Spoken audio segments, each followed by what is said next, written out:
Hey, this is Steve Bloom, and you are listening to the Geekcast Radio Network.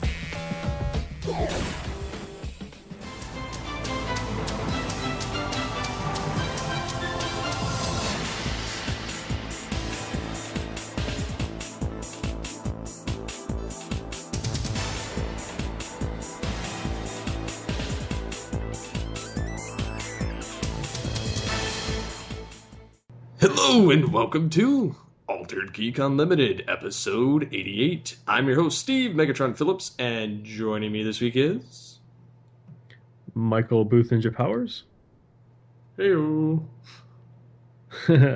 How are you doing, sir? Doing pretty good. Good thing we had that episode in the can for last week. Good thing it was in the can. Also, I'm rather relieved that it appears that nobody has listened to it. Which, I don't know. I've gotten numbers on it. There's been 53, but it's that's fine. Uncertain. The wrath that I thought I would receive has not come down, so... Which, pleases me, because I don't like dealing with that stuff. So, because at the end of the day, my opinion is my opinion. It shouldn't do. I don't think I ever, or even when I share an opinion, I don't think I ever really tried to convince that my opinion is right over somebody else's, because they're just opinions. It's not like we're arguing science or facts. Most stuff in geek culture is just all about personal taste. It's not so. I think I just, that's the way I look at it. I know there was a little bit of I was talking with Kevin the other night on Twitter about the Thor movies. I don't know if you saw any of that in the... No, I missed it. Timeline. It was like late. It was like 12:30, 1 o'clock in the morning when we were having a discussion about the Thor movies. But, it just came down to, his opinion versus my opinion, and... So, we weren't like arguing or anything. I kind of jumped out of the conversation because I don't like having conversations like that on Twitter. Makes sense. Because I feel like you need more than 140 characters, like every, couple of minutes, plus stuff gets lost being text only, and you can sound like you're being condescending when you're not actually being condescending and all this other stuff. So, I prefer not to have conversations like that, in person. I basically, my whole opinion of the whole thing, my personal opinion was that the Thor movies have not received the same treatment as other Marvel movies. They're kind of, and in my personal opinion, I can equate them to like the Cars version. Like, Cars, I like the movie Cars from Pixar. Like, I find it to be watchable, but it's not my favorite by any stretch of the imagination. It's actually like at the bottom of towards the bottom of my Pixar favorites list. Okay. And the Thor movies are right there too. Like the Thor movies are perfectly watchable, but they haven't received the same, their scripts or something about them just does not have the same polish as like the rest of the Marvel movies. Like, for example, like Captain America, the first Avenger, and the first Thor movie, they're kind of like neck and neck with each other in terms of like finding them like overly cheesy, or they both look like they're rush jobs, because there are things about both of them that I find to be cringeworthy. But there is no comparison for Winter Soldier and The Dark World. No. Like, Winter Soldier is a superior movie, and Dark World is only marginally better than the first Thor movie. And I don't know if that's like a result of the character or the director or the writers that they have for the Thor movies. I don't know what it is, but there's just, in my personal opinion, they haven't received the same type of treatment. The Thor movies I feel like they're just there so because they're in Hemsworth's contract. Which is funny that you say that. Screen Junkies actually came out with a video. The guys that do the Honest Trailers. Mm-hmm. And they got one of the writers of Thor to watch the Honest trailer of Thor.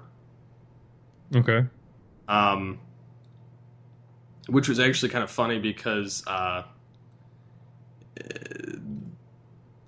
they made him sit through it to kind of like pick his brain about it, kind of make fun of the movie, and they were like, yeah, pretty much, like they, because the guys of Honest Trailers nailed it on the head of that. Yeah, it was just there to kind of set him up, and really was kind of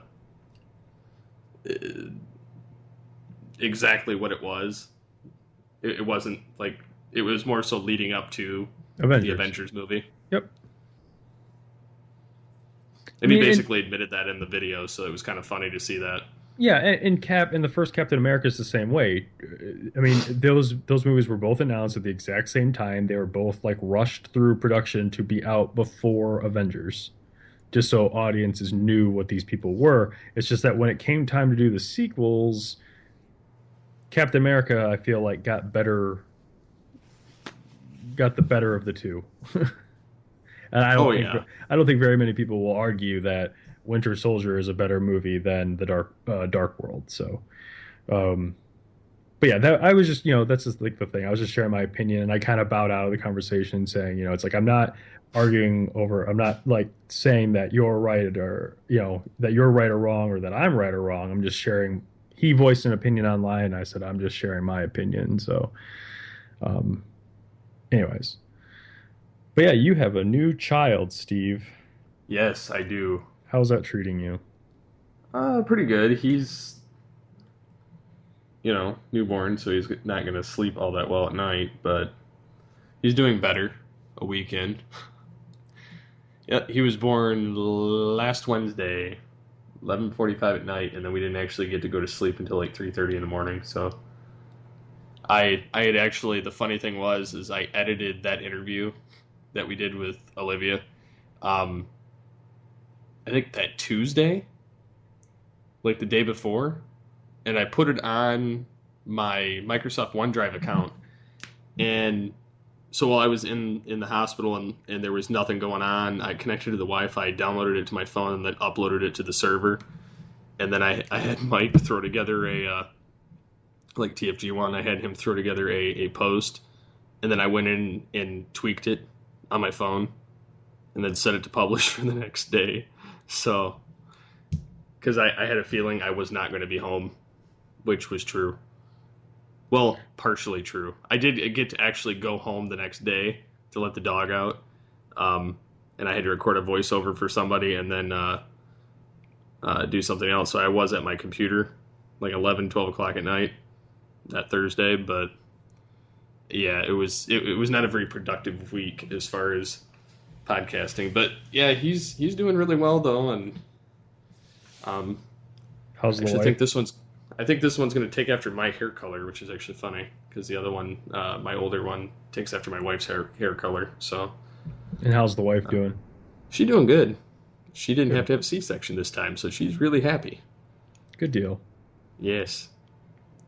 So, all right, so geek stuff. Yes, geek stuff. Lots of it came out this week.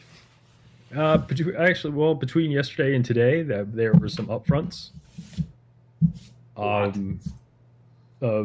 For like CW's new DC shows, and Supergirl was finally revealed to the world beyond just a picture and casting announcements. Is there any particular one you care to talk about first? I'm more intrigued about the CW one, but I'm interested in the CBS one as well. I feel like there's less to say about Supergirl, so we could probably talk about that one first. Yeah. Maybe. I liked actually getting to see her in action, and they kind of threw her into the almost Clark Kent-ish role in that scenario, but it wasn't really even that. It was like it's supposed to be. I kind of inferred that it was like at a fashion place or something. She's just a generic or some assistant. kind of corporate office where the boss is a bitch and she's actually playing a nerdy like kind of ditz. I got the Devil Wears Prada vibe. That's kind of what I was thinking too. So, I'm looking forward to it. It looks better than I thought it was going to look, but I had no expectations going into it in the first place. To be honest, when it comes to Supergirl, the only thing that I'm, I'm kind of geeking out about is the fact that CBS also has partial ownership of the CW. Which means And that there could be a crossover. yeah, I mean, there's been like rumblings like here and there because it's the same showrunners slash creators of Flash and Arrow. So it's CBS just decided to pick the show up over CW, which is weird when you think about it because it feels like you've got a female lead. I feel like that could do some serious damage on CW.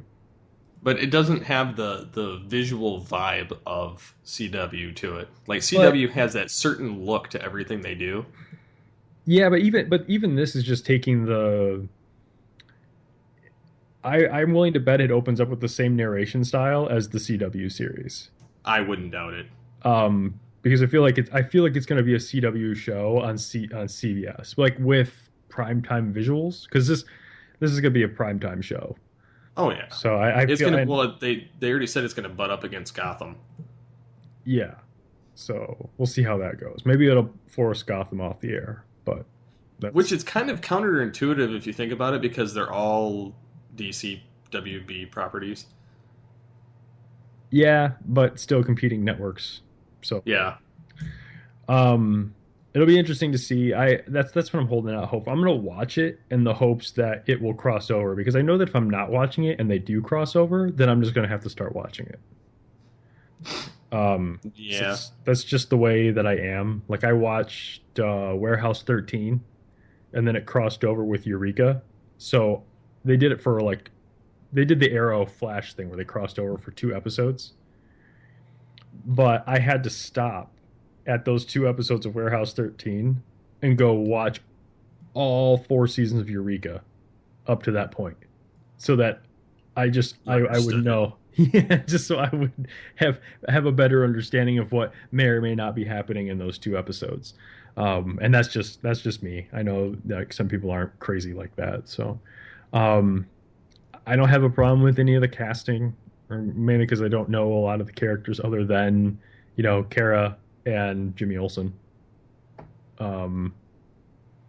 I will say I'm wondering how much of that all of what we saw is in the pilot versus spread over a couple of episodes because it felt very action heavy. Yeah. Like I see this being very much because it's like a primetime show. I wonder how much it's going to devolve into that. Oh, the best analogy I can think of off the top of my head is like Mighty Morphin Power Rangers. You know what I'm saying? Where it's like Yeah. they do everything they can, and then like the last 5 minutes, she'll become Supergirl. Or are there times where she'll be like Supergirl for like a majority of the episode? You know what I'm saying? Like, Yeah. is the general public, and I say the general public because it's on CBS versus CW, is the general public actually ready for a superhero? And this is also a different type of superhero than they're getting on Agents of Shield. It's a real superhero. Yeah, so it's interesting. There's also the big rumor floating around. Again, this also goes back to the CW, and I've heard it in conjunction with Supergirl, is that one Mr. Tom Welling might be reprising his role as Superman. Which would be funny because in the trailer they've already teased that Superman exists. This is from your cousin, Mm-hmm. Clark or whatever. And I do like that her Earth mom is played by the original Supergirl, Mm-hmm. and her Earth dad is Dean Cain. I know, that's so awesome. That those kind of nods are cool for the fans. Well, it kind of almost is like the guy that plays the Flash's dad on the Flash. I mean, it's that kind of a nod. Yeah, exactly. So, which is weird because you know what else is interesting. Another reason that we might actually end up with a crossover is because I think the Flash that his dad was the Flash of was a CBS show. Wasn't it? I believe so. I think it was. I believe that was a CBS series. So it'd be interesting. I know they've also talked about. I know you can see in some stuff for the Flash, like in those opening sequences when he's doing his like voiceover narration and stuff, Hmm. you can see the Daily Planet from Smallville is one of the buildings as like an Easter egg. That's funny. So there's just rumors, and obviously with the Flash and time travel and stuff like that, it's not too far of a jump to do reality hopping. So I think you could get Tom Welling's Superman without it affecting the fact that there's two different Green Arrows. Yeah. So I don't know. It's all interesting to see how this is coming together as far as like across TV shows. This is exciting too. I think this might be a little more exciting than the movies, like I movies doing think this kind of thing. I think that this lends itself better to a connected universe. Yeah, Marvel's done wonderfully with their films, connecting them all together in essence, because they all still stand on their own. But they don't feel like, I don't know, they feel like they're in the universe because they have to connect to Avengers, but they at the same time they don't really Right. at a lot of points. Whereas with DC, what they're doing with their TV shows, other than Gotham, it seems very melded together, and there's lots of ties to other stuff. They've mentioned in Arrow like Bloodhaven, which is Nightwing's territory, and in Flash they mentioned Ferris Error with Green Lantern. Already they have the Atom, and I guess in the Flash season finale they're going to have Hawk Girl show up. That's interesting. I'm kind of so And that I, Rip Hunter, I believe. that'll be interesting. We'll talk Which I've about never heard of the character before looking him up earlier this afternoon when the trailer dropped. that. Yeah, no, I appreciate I feel like that for some reason, especially being on the same network from the same showrunners and creators and whatnot, I feel like the interconnectivity that I want out of like the Marvel movies or DC's upcoming movies, I feel like I'm getting that in the TV shows, and that makes me happy because at any moment Barry could pop in, like to Arrow, Mm-hmm. and do something, and then take off, and they don't have to do a lot to explain why he's there. It's just subtle little things, and Barry will reference in Flash. Barry will reference his cameo in Arrow. Even if it was like a little thing here and there. So, and in fact, one of my favorite cameos of the entire season, of this entire TV season that we've just had, is in the final episode of Arrow. So that gives you something to look forward to. Yeah, I know Barry shows up, but I don't know It's much more than that. it's fantastic. Like that's what I'm talking about. It's like they write themselves the fact that they have this connected. These two shows are connected to each other. It's like when they write themselves. I'm going to say this, but I'm not. I'm not. This isn't what they did, but it's like when they write themselves into a hole, they can get themselves out of it with a means that doesn't feel forced. Because that they have all these interconnectivities. Right. So, like, for just an example, not really too much of a spoiler because you've seen the second to last episode of Arrow, correct? Yes. Okay. Barry gets them out of their predicament. Yeah, I knew So, that. yeah. So, And and that's and cool and because in the Flash, Arrow tells Barry, he says, "You owe me one." yeah. See, that sets that up, but that see where Arrow is in the end of Flash makes less sense than the Flash being an Arrow. But that's only because of how season 3 for Arrow has been complete and utter garbage. But we could talk about that in a little bit. So Supergirl, we're both looking forward to that. You'll check it out, right? Obviously. Oh yeah. Yeah, okay. Um the other big one was Legends, or is it DC's Legends of Tomorrow? It's just Legends of Tomorrow. Okay. So because sometimes I see it written. The Legends of Tomorrow. Okay. All right. Um I I just have to say I'm all for this. Um I will go ahead and give some credit where it's due.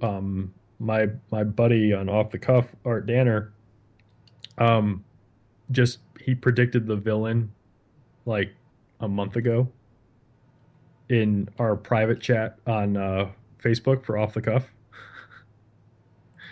So that was surprising. And then in true Altered Geek fashion, um, today today they announced White Canary for Which was I don't get how they're doing that. But I mean, I understand what they're doing, but I don't understand why they're calling her that. I think it's just a way of differentiating the two. I don't know. See, Yeah. that goes into what we can talk about here in a second, which was my overall prediction versus what we got. But yeah, so they revealed the White Canary because everyone, for a while, we've known that Katie Lotz Yep. is going to be in this TV show, and everyone's kind of like, well, what is she going to be? Is she, blah, blah, blah, blah. Now we know she's a character known as the White Canary. And so you and I were talking on Twitter about this, and I kind of put that with what I had read about the series and the characters that they were putting in it. And I thought that it was going to be like a reality hopping series, so that they could basically, they would, Sarah would come back, Sarah Lance would come from another dimension where I theorized that maybe Laurel Lance was dead. Hence the whole White Canary thing. Like she's just from another dimension. Because, they've set weirder things up than that. Plus, it's a DC series, so obviously there's multiple universes. And See, I thought, I almost thought that they were going to, with the time traveler, like pluck them the moment before they die from wherever.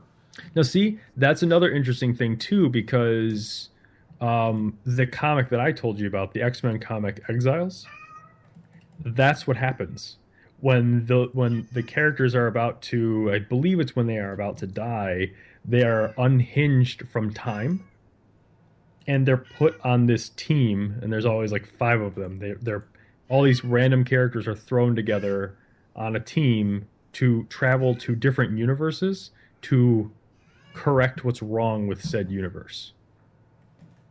And it's a really interesting series because the team is always changing, and you get to go to like all these what if universes. Like, what if the Hulk was Doctor Doom? Like, That's cool. like crazy. They get to do crazy stuff like that, and I'm like, I thought that that's what this would be, but maybe this White Canary was plucked from a different timeline, like. So, anyways, we were having this conversation, making crazy predictions back and forth, and then the trailer dropped. They dropped the trailer, and I know. I mean, we've got our tweets like timestamped and stuff like this. So when I did not see the trailer before I started commenting with you about it, and people want to call me a liar. That's fine. They can call me a liar, but I'm telling the truth. And for the most part, we pretty much got what the entire series was going to be. I mean, I was wrong about the reality hopping thing, but they are going to go back and forth through time to fight Vandal Savage, which is cool in different time periods. But I dislike. I'm a little bit biased here, but I liked my idea for Sarah Lance being alive more than the one that we're getting. Well, this is what I don't get about it. She's been dead for months. And then they dump her in the Lazarus pit. Just, when they could have done this earlier, rather than have that entire arc of, oh, we have to kill, the killer of Sarah, and have, it basically nulls the entire third season of. Hang on, Arrow. let me go find my tweet on this matter. Because I think I had a pretty good one. Because they had the whole MacGuffin on it. I mean, it really does. It makes it so that from the inception of season 3, like. So yeah, my tweet was, So season 3 of Arrow was so bad, the creators cooked up another series to undo the pivotal plot point that sent Arrow season 3 on its downward spiral.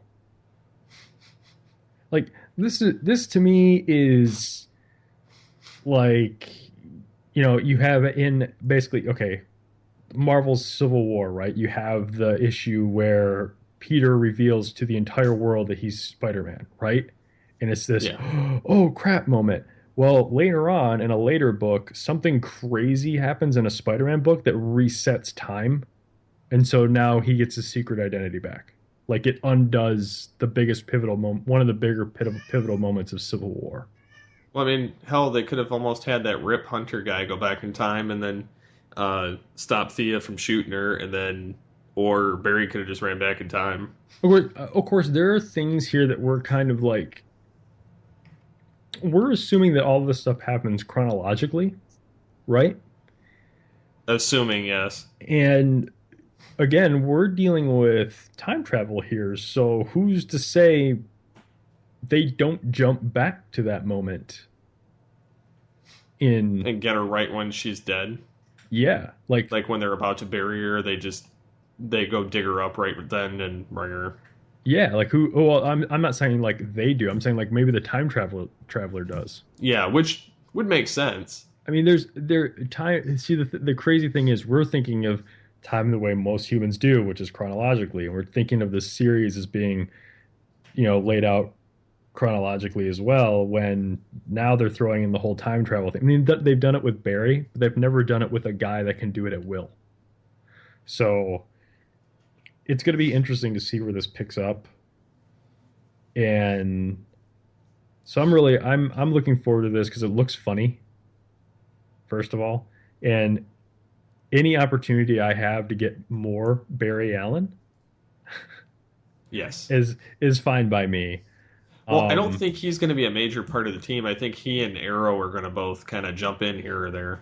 That's what I mean, though. Like, any chance I have to get more of him, like, I'll take it. Like, he's going to have his own show, but he'll show up there like he does on Arrow. So, I think the beauty of this show, too, with the time jumping, is you could see, like, a older Barry Allen or older Oliver Queen in their later costumes.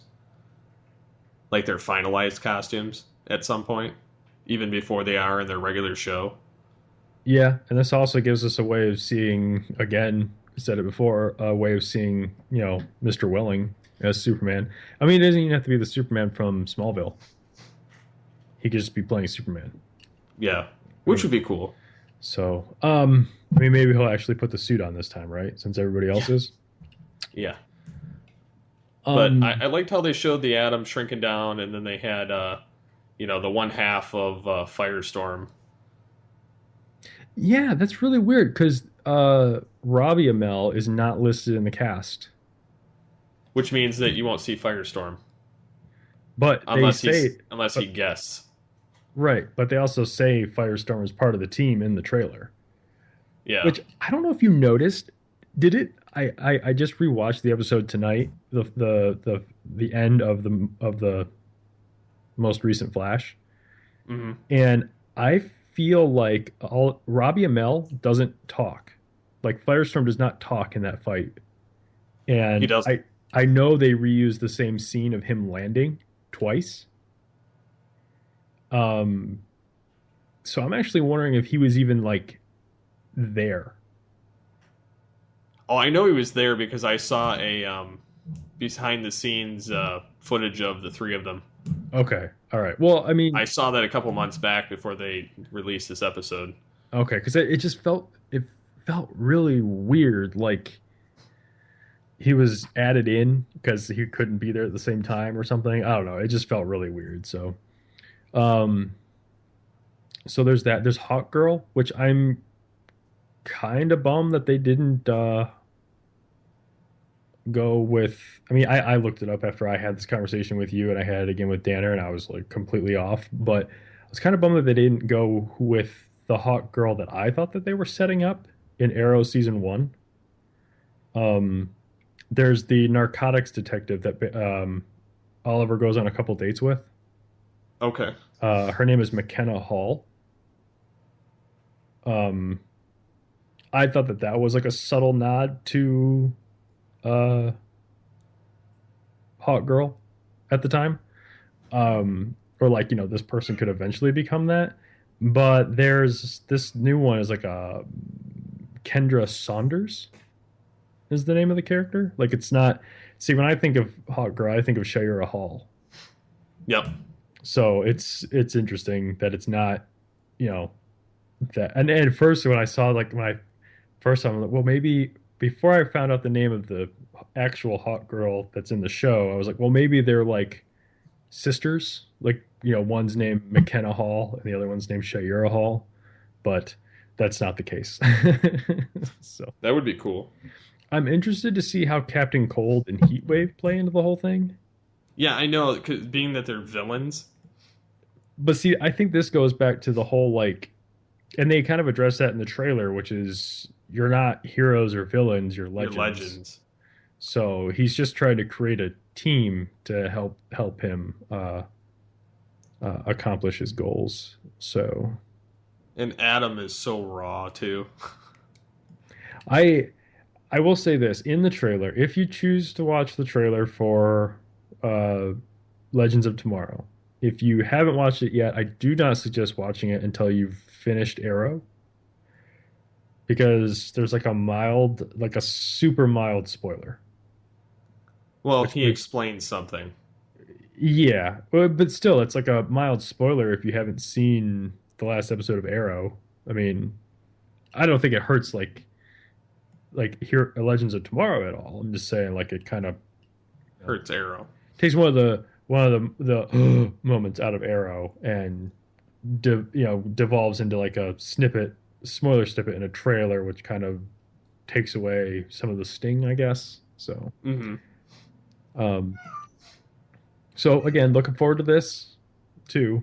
So Yeah, definitely one of the ones I'm looking forward. I wasn't sure initially, but I'm kind of geeked for it now. I just think it'll be fun. I think it's going to be as fun as Flash. It'll certainly be a little more ludicrous than Flash. Oh yeah.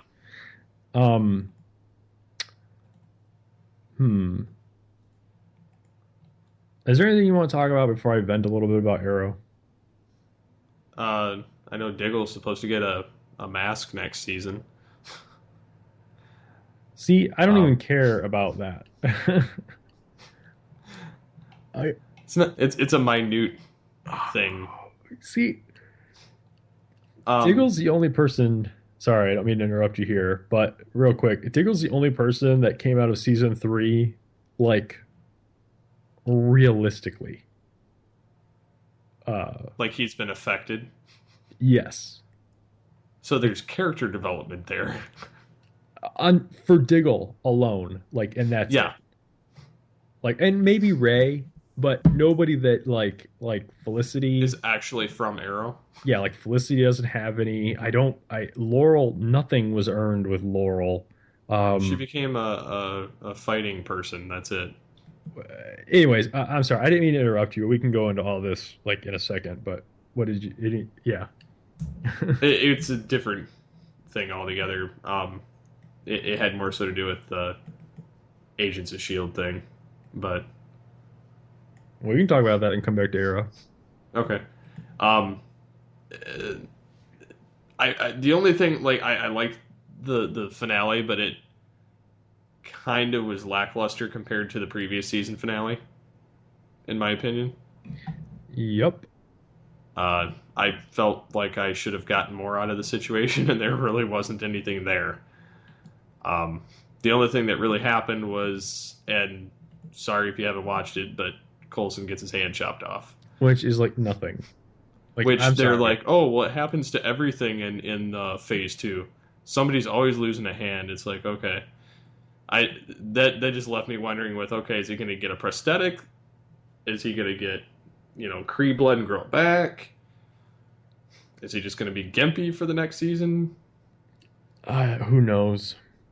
I miss the original Coulson. Yeah, I miss Coulson too. I wish he was still in the films. But yeah, that's really the only thing I had to bring up, because like the rest of the show, I was kind of like, who cares? I think my issue with this season, and it became more and more prevalent once the Inhumans became like a big thing. Hmm. And I know I've made this like I've tweeted about this and I've made a push about this lately, which is when are we going to stop comparing the movies to the comic books, right?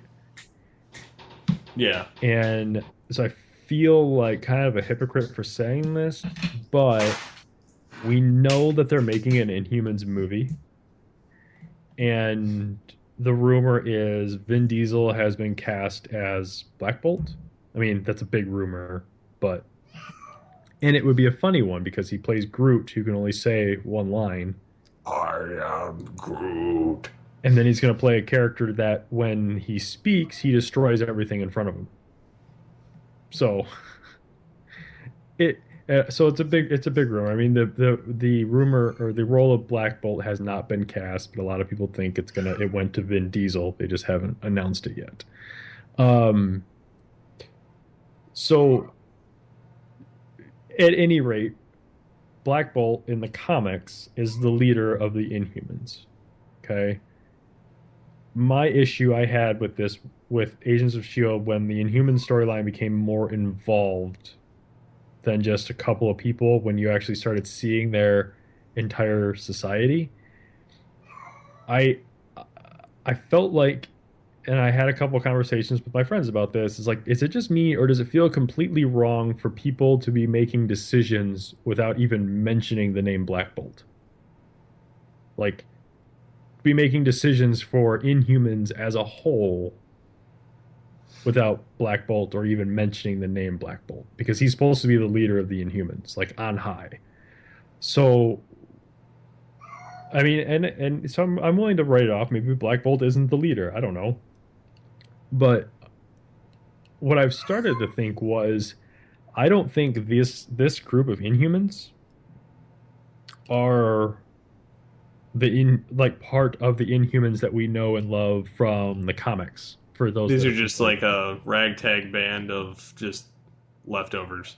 I think they're like a splinter group of extremists of Which makes Inhuman. sense. They're like in villain Inhumans versus the Inhumans that are actually the heroes. And if I look through it through that lens, then it makes a lot more sense. So, but this last season, I don't know, man. It just didn't. It felt it felt really long. It felt long, but it also felt like they were trying to connect the dots to the films, just to keep it afloat more so than the first season. And then it also, like, they were trying to jam this Inhumans thing down our throat, but Well, the Inhumans thing was jammed down our throat, but the only references to the movie were at the end of the episode before Age of Ultron, and the beginning of the episode that came up after Age of Ultron, and that was it. oh, I know, which kind of sucks. It was not. It was not the. It didn't piggyback off of Age of Ultron the way that season one piggybacked off of Winter Soldier, which a little more credit for not doing that, I guess, but weird at the same time. Like, you did it once, why not do it again? And So, it also kind of it almost feels like, even though it's supposed to all be connected, quote unquote, but it feels like Shield has become the bastard child of the universe.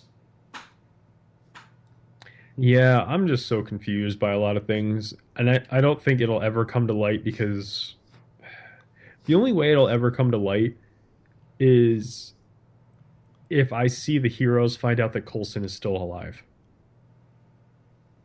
Like, to me, that would cement the show. I think to me that is the definitive sign that the show. I mean, I'm one of the ones that believes the show is in continuity with the movies. Don't I get me do wrong. too, But especially after the episode before Age of Ultron. Right. But I feel like for that to be cemented, I think everything goes one way. Like the movies affect the TV show. The TV show has yet to affect the movie in any meaningful way. And I think the way that happens is for the Avengers to find out that Coulson's still alive and that Fury lied to them. And who knows, off the wall prediction here, maybe that's the basis for Civil War. What? No. That Fury manipulated them into thinking Coulson's dead and Coulson's secretly running S.H.I.E.L.D. that nobody knows about. I mean, crazier things have happened, right? I mean, we got the bat suit, right? Yep. I would actually love if that were true. So, but I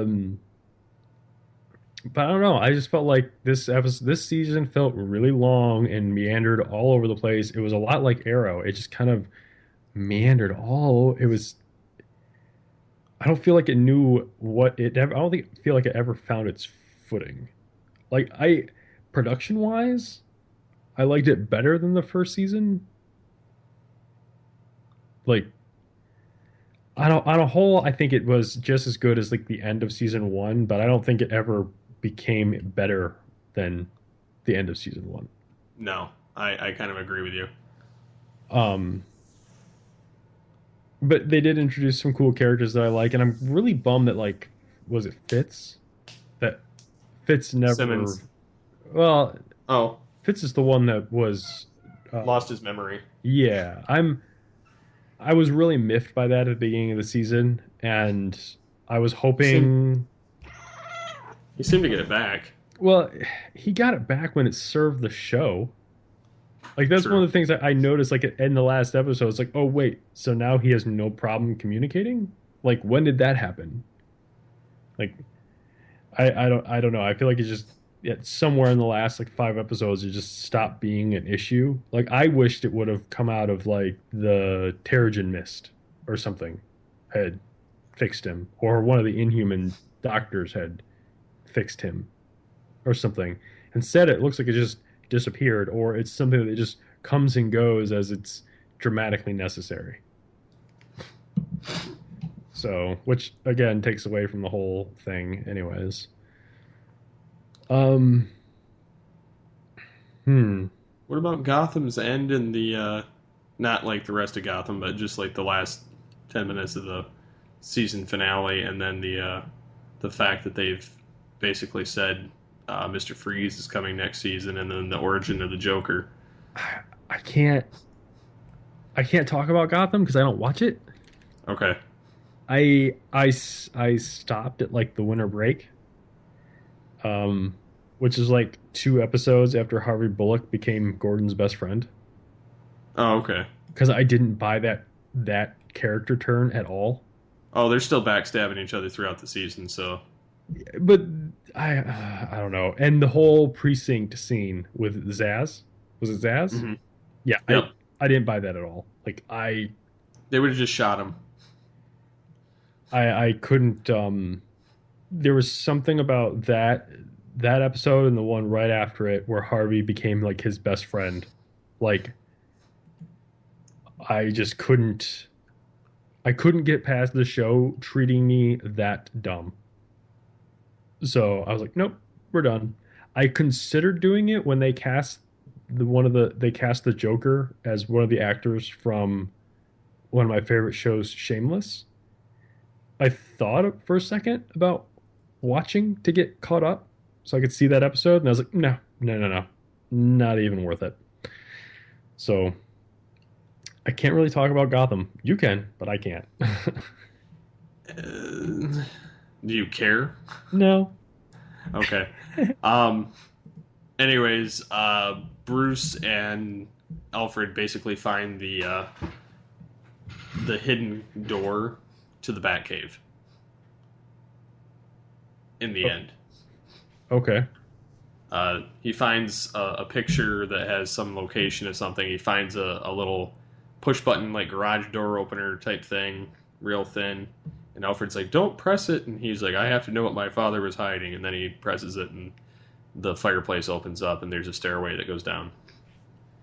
It's his porn stash. Yeah. It's where Oh, your dad's secretly alive, hiding down in the basement. That would be fantastic. He's been fighting Gotham.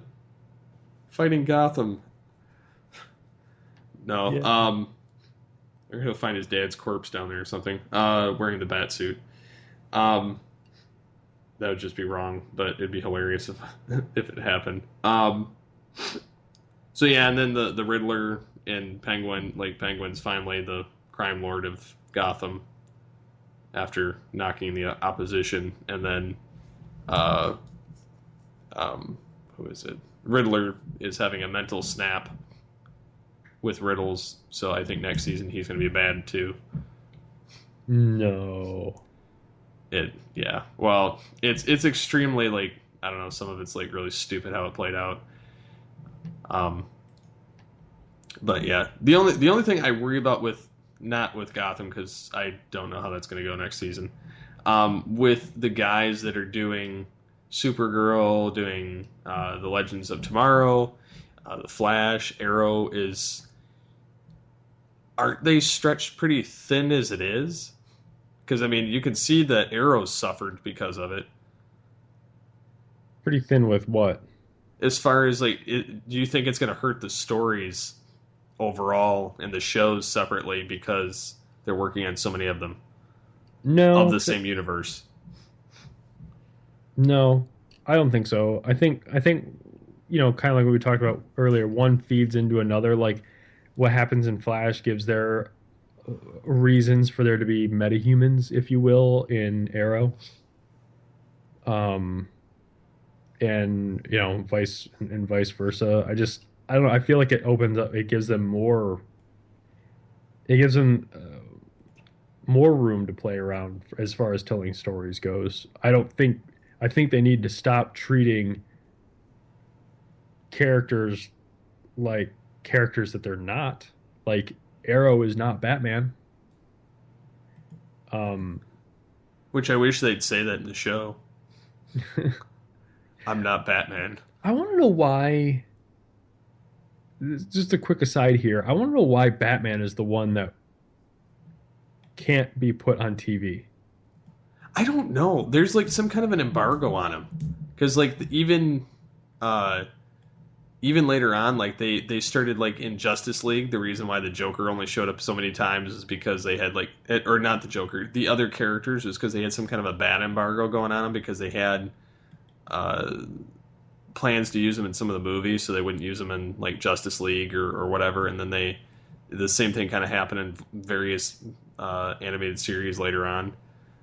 So I mean, it's one of those weird things, and I don't know why they won't bring a live action Batman back to TV. It's weird because they don't appear to do that with Superman.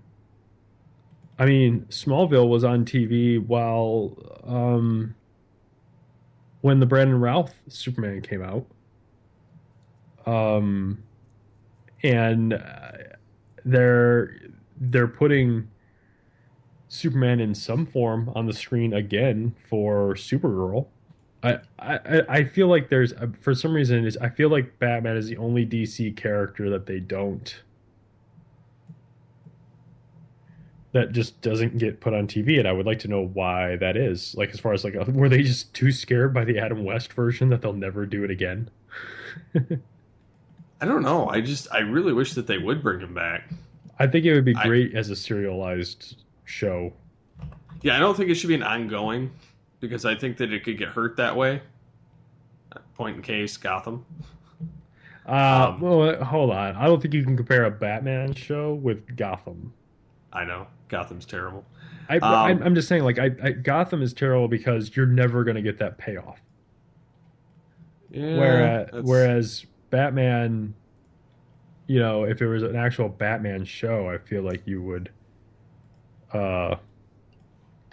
I feel Batman. like, yeah. So, I don't know.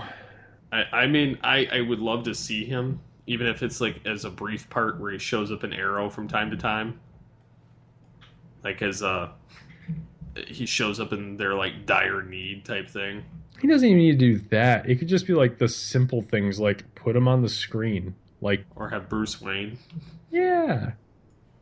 I mean, that's not an expensive thing, and they don't have to put him in the suit, I don't know, because at least not right away. they always seem to be dancing around it. Like they turn Arrow into Batman, and they've teased Nightwing like for the last two seasons. Like Yeah, Bloodhaven and and even on Twitter, like they tease that they've like cast someone to be Nightwing, which for all we know now that property's stuck over on Titans. TNT. So, but it's still the same show writers. but it's not the same network. No. So that's a bigger hindrance to the whole crossover thing, in my opinion. And I've said it before, and I'll just say it again because we mentioned Teen Titans. I really wish it was a half-hour sitcom. So, They should just send Roy Harper over there. who knows? Maybe that's where he's going to end up. Yeah, because he's not a show regular anymore on Arrow.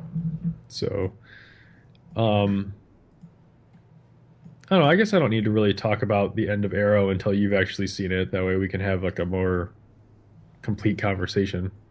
I'm fine about it. I don't know. I'm interested. I didn't. This season just bothered me from like the minute that Sarah Lance died. It's really bugged me, and his like the whole Ra's al Ghul storyline,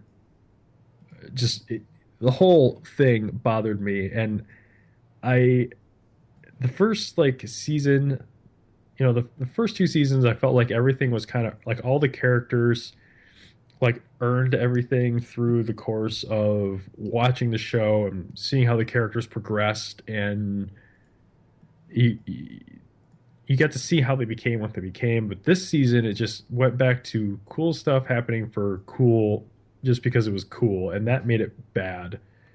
There's just like lots of things that stick out, and we talked about this a second ago or like 30 minutes ago with Diggle is like the only character that came out of this season like this season mattered. um Oliver like flip-flopped like every other episode, and Felicity flip-flopped every other episode. Like it's like, oh, this, and oh no, not that. Oh, but we're back to this. And I don't know. And the whole like Black Canary thing, I really thought that they were going to spend time developing that character and showing her progression, like into.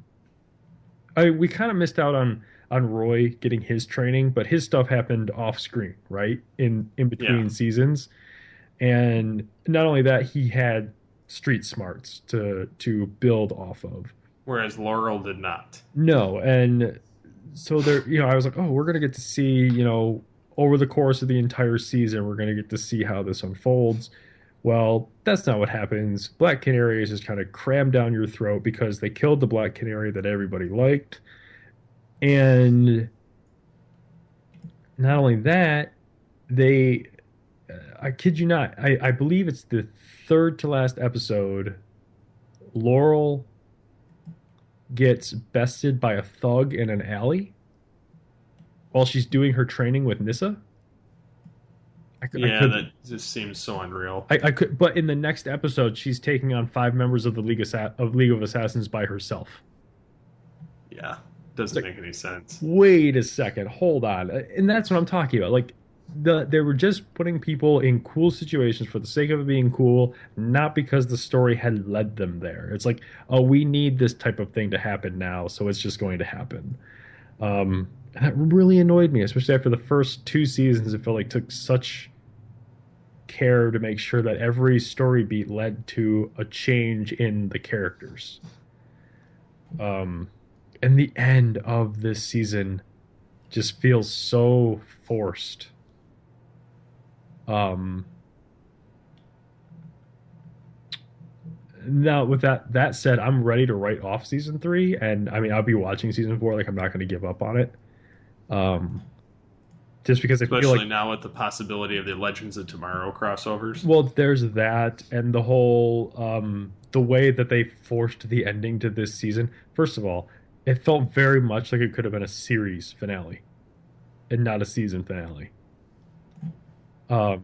With the way that it ends. So I believe it just like kind of like wipes the slate clean it might wipe the slate clean with all of the island crap.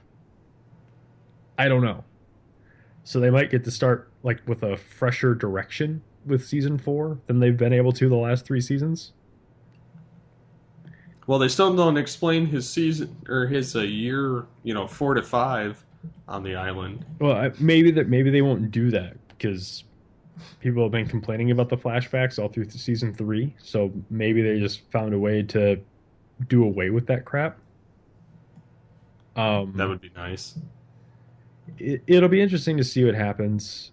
I just, like the rest of this season, the end just felt very forced and was just kind of blah. Like there was no other way that it could end. And Dan and I had a conversation about this. I was talking with him about it, and he said that Amel said that this season would have a very strange ending.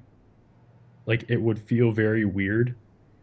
And I told him, I said, that's not an excuse. They shouldn't have to tell you that. That's like, I likened it to last fall when Ubisoft released Assassin's Creed Unity, and the game was busted all to hell. Like it was broken.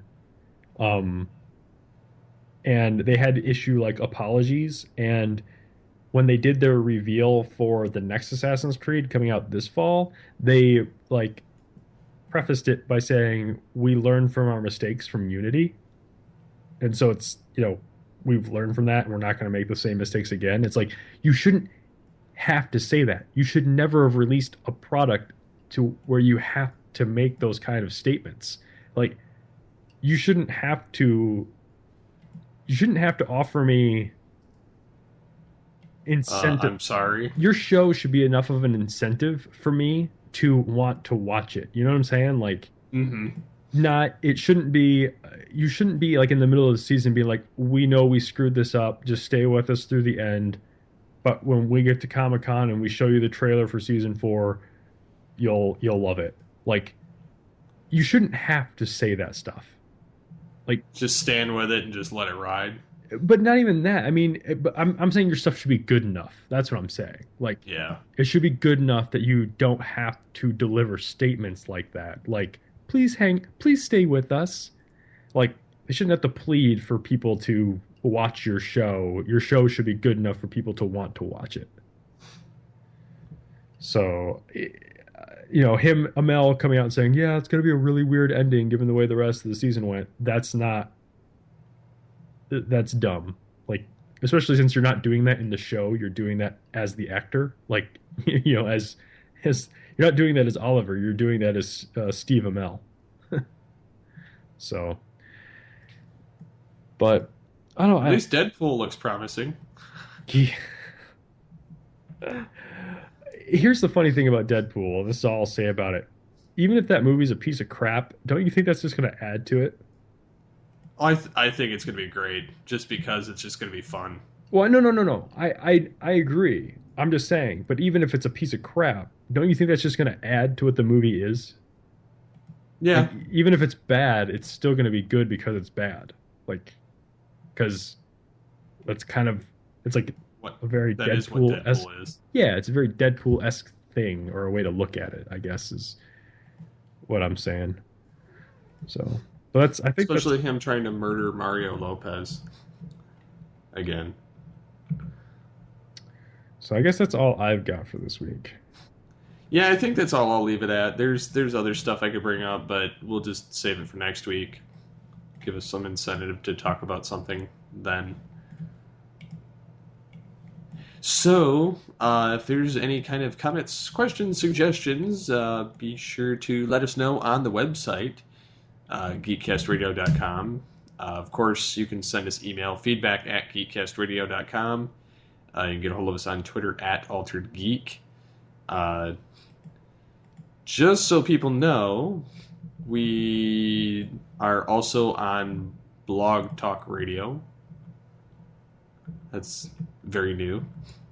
So check us out there as well. Of course, we're at the usual places, Stitcher, iTunes. Be sure to leave us feedback. We will check it. What do you guys think of the new Supergirl and Legends of Tomorrow shows. Be sure to let us know on the website. You can get hold of myself all throughout the week on Twitter at SCP21. And you, sir? You can get a hold of me at BoothenJ81. Any questions, comments, suggestions you'd like to throw out there before? Give the new Off the Cuff a listen if you haven't listened to it lately. We are on our third episode since the refresh, and comments and opinions are always welcome. Just let us know if you actually like it. You could also leave us a review in iTunes if you like to do it that way too, instead of commenting on the website. I will say it's very fun, not just because I've been on it. We've got lots of. I just recorded two more episodes, so I've got 3 episodes in the can. Enough to get us through like the middle of June. Nice. So I'm slowly getting what I want. I just have to get more people involved with it. So yeah, just check out the new Off the Cuff. Let us know what you think. If you hate it, I know we're going to be doing 2 E3 specials with the 4 of us again. One is a predictions episode for E3, and then the other one is kind of a post-mortem of E3. Like, here's our predictions and the what did we get episode. So awesome. I've got 2 different things going on besides stuff with the site. I'm taking a cinematography class at my local community college, which is actually funny because there are 2 people in it that I've had in previous classes that I've taken. One was in my acting class last semester. And the other guy is named Guy. hey, Yeah. He's in my class again. Last time he was in my class was at the intro media class. And of course, in this class, we have to shoot a film. It has to be up to 10 minutes length. And then depending on how good it is, it gets into a film festival. There was like 9 different film pitches during Wednesday in class, and then we had to vote on them. The one I voted for was like the second highest by like 1 point, which is actually kind of humorous. We're going to be using the theater again. oh, cool. So, it's going to be one of those late night audio video records, and I'm the editor and sound guy for the film. So that will be fun. I'm not the director. I'm not the writer or script writer or anything. I don't have to worry about anything. But being I've already done it there before, it's going to make it a little bit easier on me. They don't realize how little time you actually get when you're in there to get stuff shot and get it done and get out. Right. So coordinating with people is going to be a big issue, I have a feeling, but we'll see. So yeah, I'm interested in doing that to see how that turns out. I'm trying to get on top of more than what I need to make sure crap gets done. The other thing is I'm taking the web class on edx.org, which is online courses from various universities. So you get university credit. It's completely online. You can register for whatever. I mean, they have like HTML5 classes. They have, like math. They've got, physics. They've got alien worlds. They even have one that's for, it's for comic books, which it's, log in so I get the exact name, but it's the rise of superheroes and their impact on pop culture, which is from the Smithsonian and this website. And I'm taking that class. It's just started the 5th, and we're in our first week right now. And they have you filling out the superhero sketch pads, which is basically your assignment. You watch various videos where they're going through like the history of stuff in the courseware, and it's done by the entire course is by Michael Uslan, I don't know if you know who he is. Nope. Okay, he's the guy that's like a executive producer on basically any Batman movie that's come out in the last 30 years. Oh, okay. He's also the he had a comic book class accredited at a major university by basically showing how it ties into history and mythology. Like, for instance, Superman's story is very, very close and akin to Moses Okay. in almost every way. So, like, they go into the history of that kind of stuff and, show you various stuff from the early days of comics, from when they were, like, magazines to actual comic books. And then Stan Lee is a part of the teaching staff, and they bring him in periodically, but it's Michael Uslan mostly that is doing the stuff. But it says that he's professor of comic books, first ever college accredited course on comic books way back in the early 1970s at Indiana University. So yeah, he's running this entire class, and it's like a 5-week class, and at the end they have like a final project, and you send in all your sketchboard, which are basically you fill out PowerPoints with whatever information you have to fill in, and you get a certificate. Not sure exactly how that's going to be done, whether it's an actual certificate or a PDF or something, but it's going to have like the signature of like Stan Lee and Michael Uslan, and you get a couple of art pieces, and basically you're accredited, or you have a certificate of saying that you're verified, certified that you know what you're talking about with this stuff. So I just thought it would be cool to take and try it out. Neat. It would make me a little bit more of a knowledgeable person on comic books when I talk on show. So I could say, look, I've got a certificate. Oh, you could be one of those people. Yeah. Fantastic. I wouldn't flaunt it unless it's the TFG one. Just but yeah, that's all I was going to throw out there. I'm not sure if they're still doing that or not, but it's fun so far. Anyhow, until next time, see you later. Bye.